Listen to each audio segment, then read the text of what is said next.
ba? Para-paraan. Para-paraan. Para maging Chinese scholar. Diba? Tipid gastos. Oh, Chinese scholar na yan. Diba? Oh, tanggalin lang yung ano. Oh, diba? Hindi na ako bumili, tipid na. Konting linis lang ng tipid yan. Mamaya-maya lilinisin ko na yan.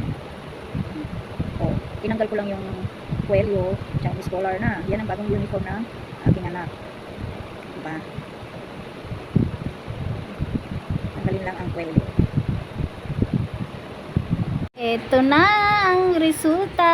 Oh, ang ganda, 'di ba? Chinese collar na. Yan na yung resulta. Dalawa yan. Yung isa kasi tinanggal ko ang patches dahil iba raw ang ilalagay na patches. Isa hindi ko tinanggal.